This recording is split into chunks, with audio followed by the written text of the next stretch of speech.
उत्पत्ति अध्याय 34।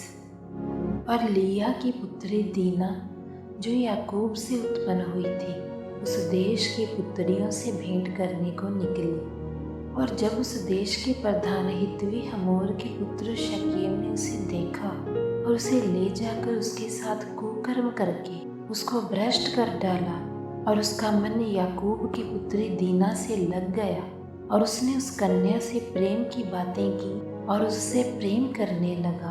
और शकेम ने अपने पिता हमोर से कहा, मुझे इस लड़की को मेरी पत्नी होने के लिए दिला दे।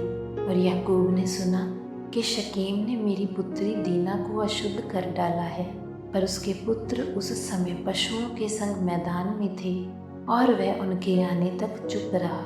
और शकेम का पिता हमोर निकलकर याकूब से बातचीत करने के लिए उसके पास गया। और याकूब के पुत्र सुनते ही मैदान से बहुत उदास और क्रोधित होकर आए, क्योंकि शकेम ने याकूब की पुत्री के साथ कुकर्म करके इज़राइल के घराने से मूर्खता का ऐसा काम किया था जिसका करना अनुचित था।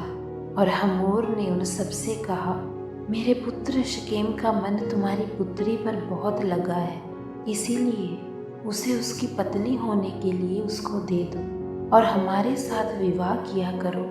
अपनी पुत्रियां हमको दिया करो और हमारी पुत्रियों को अपने लिए लिया करो और हमारे संग बसे रहो। और ये देश तुम्हारे सामने पड़ा है, इसमें रहकर लेन देन करो और इसकी भूमि को अपने लिए ले लो। और शकेम ने भी दीना के पिता और भाइयों से कहा, यदि मुझ पर तुम लोगों की अनुग्रह की दृष्टि हो तो जो कुछ तुम मुझसे कहो वो मैं दूंगा, और तुम मुझसे कितना ही मूल्य या बदला क्यों ना मांगो तो भी मैं तुम्हारे कहे के अनुसार दूंगा, परंतु उस कन्या को पत्नी होने के लिए मुझे दो। और ये सोचकर कि शकेम ने हमारी बहन दीना को अशुद्ध किया है, याकूब के पुत्रों ने शकेम और उसके पिता हमोर को छल के साथ ही उत्तर दिया। और उन्होंने उनसे कहा, हम ऐसा काम नहीं कर सकते कि किसी खतना रहित पुरुष को अपनी बहन दें, क्योंकि इससे हमारी निंदा होगी। परंतु इस बात में तो हम तुम्हारी मान लेंगे कि हमारे समान तुम में से हर एक पुरुष का खतना किया जाए, तब हम अपनी बेटियां तुम्हें ब्याह देंगे और तुम्हारी बेटियां ब्याह लेंगी और तुम्हारे संग बसे भी रहेंगी, और हम दोनों एक ही समुदाय के मनुष्य हो जाएंगे। परंतु यदि तुम हमारी बात ना मानकर अपना खतना ना कराओगे तो हम अपनी लड़की को संग लेकर यहाँ से चले जाएंगे। और उनकी इस बात पर हमोर और उसका पुत्र शकेम प्रसन्न हुए। और वह जवान जो याकूब की पुत्री को बहुत चाहता था, इस काम को करने में उसने विलंब नहीं किया। वह तो अपने पिता के सारे घराने में अधिक प्रतिष्ठित था। और हमोर और उसका पुत्र शकेम अपने नगर के फाटक के निकट जाकर नगरवासियों को इस प्रकार समझाने लगे कि वे मनुष्य तो हमारे साथ मेल मिलाप से रहना चाहते हैं, इसीलिए उन्हें इस देश में रह के लेन देन करने दो।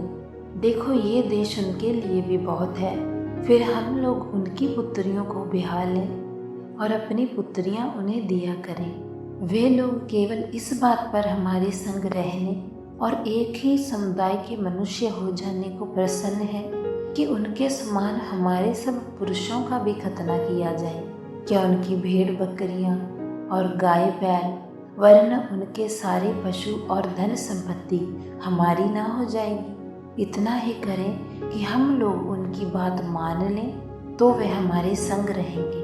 और जितने उस नगर के फाटक से निकलते थे उन सबों ने हमोर की और उसके पुत्र शकेम की बात मानी, और हर एक पुरुष का खतना किया गया जितने उस नगर के फाटक से निकलते थे। तीसरे दिन जब वे लोग पीड़ित पड़े थे, तब ऐसा हुआ कि शमौन और लेवी नामक याकूब के दो पुत्रों ने, जो दीना के भाई थे, अपनी अपनी तलवार ले उस नगर में निधड़क घुसकर सब पुरुषों को घात किया। और हमोर और उसके पुत्र शकेम को उन्होंने तलवार से मार डाला और दीना को शकेम के घर से निकाल ले गए। और याकूब के पुत्रों ने घात कर डालने पर भी चढ़कर नगर को इसलिए लूट लिया कि उसमें उनकी बहन अशुद्ध की गई थी।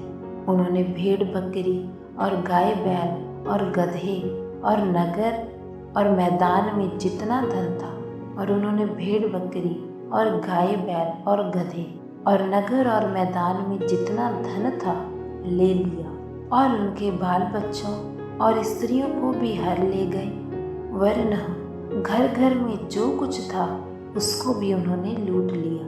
और याकूब ने शिमोन और लेवी से कहा, तुमने जो इस देश के निवासी कनानियों और परिज्जियों के मन में मेरी ओर घृणा उत्पन्न कराई है, इससे तुमने मुझे संकट में डाला है, क्योंकि मेरे साथ तो थोड़े ही लोग हैं, और अब वे इकट्ठे होकर मुझ पर चढ़ेंगे और मुझे मार डालेंगे, और मैं अपने घराने समेत सत्यानाश हो जाऊंगा।